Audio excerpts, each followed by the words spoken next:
ስድስተኛው ጥያቄ ደግሞ እንደዚህ ይላል 3 ቀ ሲቀነስ 5 ሲደመር 2 ቀ ርቢ 2 ሲቀነስ 9 የቀ ዋጋ 2 ነው። ይሄ አልጀብራዊ መግለጫ ዋጋው ስንት ይሆናል ነው። ቀ 2 ቢሆን ኦኬ፣ በጣም ቀላል ነው። እንዴት እንደሚሰራ ላሳያችሁ። 3 ቀ ሲቀነስ 5 ሲደመር 2 ቀ ርቢ 2 ሲቀነስ 9 ቀ 2 ነው ስለተባልን በቀ ቦታ 2ን እንተካ። 3 ሲባዛ 2 በነገራችን ላይ እቺ ሲባዛ ማለት ነች።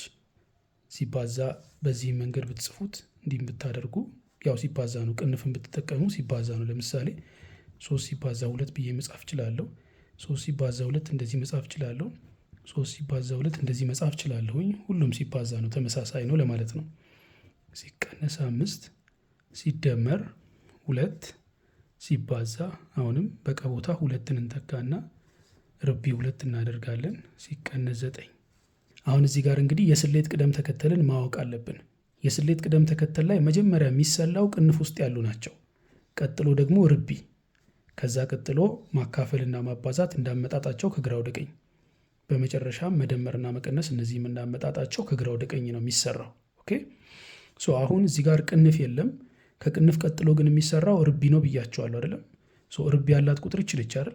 እቺ መጀመሪያ ትሰራለች ማለት ነው።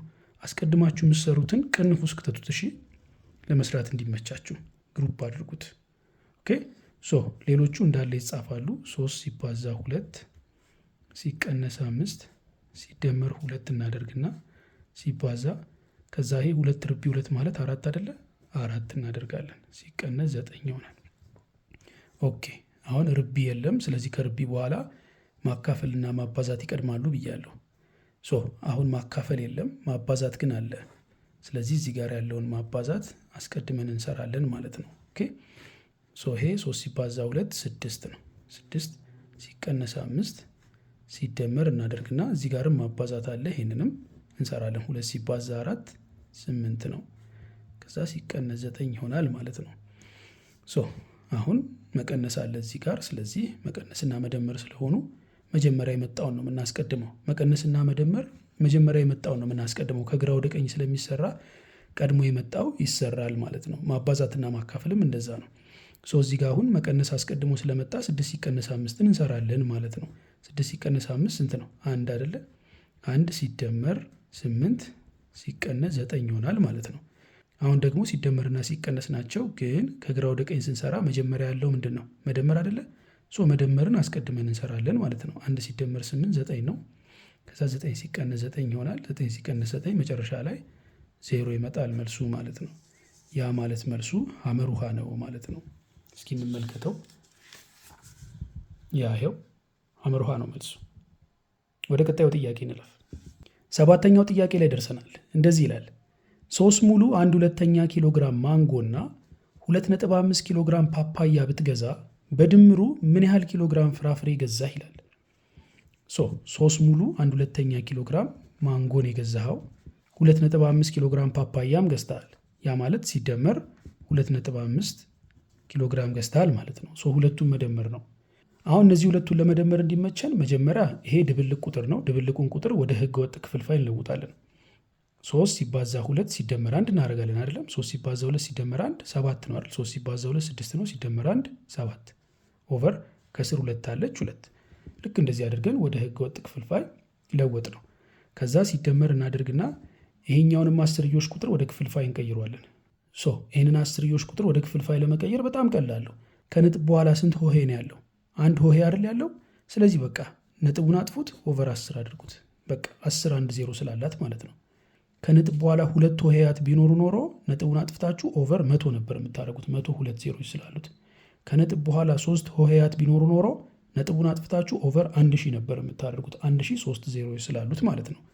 አሁን ከዚህ በኋላ በቃ መደመር ብቻ ነው። ክፍልፋዮችን እንዴት ነበር የምንደምረው? ክሪስ ክሮስ በማድረግ አይደለ? 7ን ከ10 ጋር አብዙ 70 ነው። ሲደመር መሀል ላይ ሲደመር ስላለች 2ን ከ25 ጋር አብዙ 50 ነው።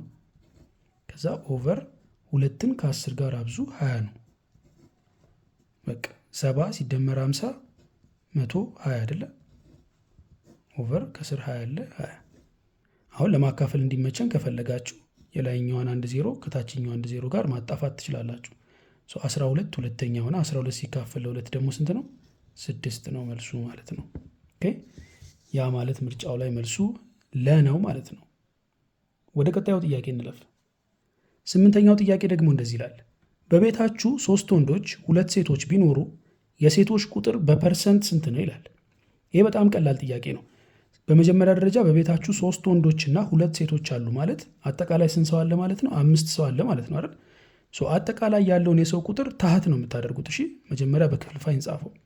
ታህት ታደርጉታላችሁ። ከዛ የተጠየቃችሁት የሴቶችን ቁጥር አይደለ? የሴቶች ቁጥር ደግሞ ስንት ነው? 2 ሴቶች አሉ አይደል የተባለው? እሱ ላዕል ይሆናል። በቃ በክፍልፋይ ሲገለጽ የሴቶች ቁጥር ከአጠቃላዩ ቤተሰብ አንጻር 2/5 ነው ማለት ነው። በቃ የወንዶች ቁጥር ደግሞ ብትባሉ 3/5 ይሆናል። በክፍልፋይ ገልጻችሁ ጨርሳችኋል። በክፍልፋይ ቢሆን ኖሮ ጥያቄው እዚህ ላይ ያበቃ ነበር። ግን በፐርሰንት ነው የተባላችሁት። በፐርሰንት ለማስቀመጥ ክፍልፋይን ወደ ፐርሰንት ለመቀየር ምንድነው የምታደርጉት? በ100% አባዙ። አለቀ በቃ። የወንዶች ቁጥር ብትባሉ ኖሮ ደግሞ 3ን ትጽፋላችሁ። ምክንያቱም ወንዶች 3 ስለሆኑ 3 ለአል ይሆናል። ከስር ደግሞ አጠቃላይ የቤተሰብ ቁጥር 5 3/5 በክፍልፋይ ጨረሳችሁ። በፐርሰንት ብትባሉ በ100% ማባዛት ብቻ አለቀ። አሁን የተጠየቅነው የሴቶችን ቁጥር ስለሆነ 2/5 ሲባዛ 100% ማድረግ ነው። 2 ሲባዛ 100 200 ይሆናል። 100ን የምናባዛው ከለአሉ ጋር ነው። እሺ ሲካፈል 5 ይሆንና የፐርሰንት ምልክት እናደርጋለን ማለት ነው። 200 ሲካፈል ለ5 40 ይሆናል። ፐርሰንት አለች። 40% ናቸው ሴቶች ማለት ነው። ያ ማለት መልሱ መ ነው ማለት ነው። የወንዶችን ቁጥር ብንጠየቅ ኖሮ ደግሞ ወንዶች 3 ናቸው። ከአጠቃላዩ ቤተሰብ አንጻር በክፍልፋይ 3/5 ነው የሚሆነው። በፐርሰንት ግለጹ ስንባል በ100% እናበዛለን። ይሄ ማለት 300/5% ይሆናል። 300 ሲካፈል ለ5 60 ነው። 60% ናቸው ወንዶች ማለት ነው። ሴቶች ደግሞ 40% ናቸው። አንድ ላይ 100% ማለት ነው። ወደ ቀጣዩ ጥያቄ እንለፍ። 9ኛው ጥያቄ እንደዚህ ይላል። 2 ጊዜ አንድ ያልታወቀ ቁጥር ቢያንስ 8 ነው የሚለው እንዴት ይገለጻል ይላል። ኦኬ ይሄ በጣም ቀላል ነው። በጥንቃቄ ማንበብ ነው ከእናንተ የሚጠበቀው። 2 ጊዜ ሲል 2 ሲባዛ ማለት ነው። እያንዳንዱን ነጣጥላችሁ ተመልከቱት። ከዛ አንድ ያልታወቀ ቁጥር ማለት የፈለጋችሁትን ፊደል ስጡት። እዚህ ጋር ምርጫው ላይ የተሰጠችው ፊደል በ ስለሆነች በ እንለዋለን ማለት ነው። ከዛ ቢያንስ ይላል አይደለም? ቢያንስ ምን ማለት ነው? ቢያንስ ማለት ከተባለው ነገር ወይ ይበልጣል ወይ እኩል ይሆናል ማለት ነው። ሊያንስ ግን አይችልም ማለት ነው አይደለም? ስለዚህ ይበልጣል ወይም እኩል ይሆናል የተባለችዋን ምልክት ነው ማለት ነው የምንጠቀመው። ይበልጣል ወይም እኩል ይሆናል። ከዛ 8 ነው ይላል። መጨረሻ ላይ 8 መጻፍ ነው። ጨረሳችሁ። ይሄ ማለት ሲባዛ ማለት 2 በማለት ነው አይደለ? ልክ እንደዚህ አድርገን መጻፍም እንችላለን። ይበልጣል ወይም እኩል ይሆናል 8 ፊኒሽድ። ምርጫው ላይ እንምጣ። ይሄው መልሱ ለ ነው ማለት ነው። 2 በ ይበልጣል ወይም እኩል ይሆናል 8። እዚህ ላይ የተሰጠውስ መልስ ይኸው ለ። ወደ ቀጣዩ ጥያቄ እንለፍ። ከዛ በፊት ግን እስካሁን ድረስ ሰብስክራይብ አድርጋችሁ የዚህ ቻናል ቤተሰብ ያልሆናችሁ እባካችሁ ሰብስክራይብ አድርጉት። ሌሎችም ጋር ይሄ ቪዲዮ እንዲደርስና እንዲጠቀሙበት ላይክ እና ሼር ማድረጋችሁን አትርሱ። ወደ መጨረሻው ጥያቄ እንለፍ። 10ኛው ወይም የመጨረሻው ጥያቄ ደግሞ እንደዚህ ይላል። አንድ ያልታወቀ ቁጥር በ7 ሲካፈል ቢበዛ 10 ይሆናል የሚለው እንዴት ይገለጻል ይላል። ወይል ይህም በጣም ቀላል ጥያቄ ነው። ረጋ ብላችሁ ማንበብ ነው ከእናንተ የሚጠበቀው። አንድ ያልታወቀ ቁጥር በሚለው ፋንታ የሆነ ተለዋዋጭ ጻፉ። ምርጫው ላይ በ ስለሆነች በበሉ። ኦኬ። ከዛ በኋላ በ7 ሲካፈል ይላል። ያ ማለት በሲካፈል 7 ልክ እንደዚህ አድርጋችሁ መጻፍም ትችላላችሁ። ኦኬ። ከዛስ ቢበዛ 10 ይሆናል ይላል። ቢበዛ ምን ማለት ነው? ቢበዛ ማለት ከዛ ነገር ወይ ያንሳል ወይ ደግሞ እኩል ይሆናል ማለት ነው አይደለም? ስለዚህ የምትጠቀሙት ያንሳል ወይም እኩል ይሆናል ማለት ነው። ከዛ መጨረሻ ላይ 10 ይሆናል ይላል። መጨረሻ ላይ 10ን ታስገባላችሁ። ጨረሳችሁ ማለት ነው። ከፈለጋችሁ እዚህ ጋር በሲካፈል 7 የሚለውን በኦቨር 7 እንደዚህ አድርጋችሁ መጻፍ ትችላላችሁ። በኦቨር 7 ብታደርጉ እንደዚህ አድርጋችሁ ብትጽፉ ያው ነው። በሲካፈል 7 ማለት ነው። ከዛ ያንሳል ወይም እኩል ይሆናል 10 ማለት ነው።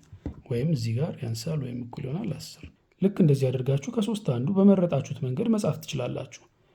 ምርጫው ላይ እንምጣ። በ7ኛ ያንሳል ወይም እኩል ይሆናል 10 የሚለውን መልስ የያዘ ምርጫ ማን ነው? ይኸው መ ነው። በ7ኛ ያንሳል ወይም እኩል ይሆናል 10 ይላል። እስኪ ጥያቄው ላይ የተሰጠውን ምላሽ አብረን እንመልከት።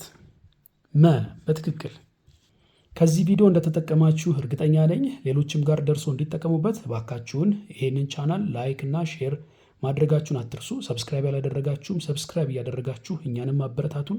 ኔክስት ታይምም ልክ እንደዚህ በሚጠቅማችሁ ቪዲዮ እመለሳለሁ። እስከዛው ሰላም ቆዩኝ።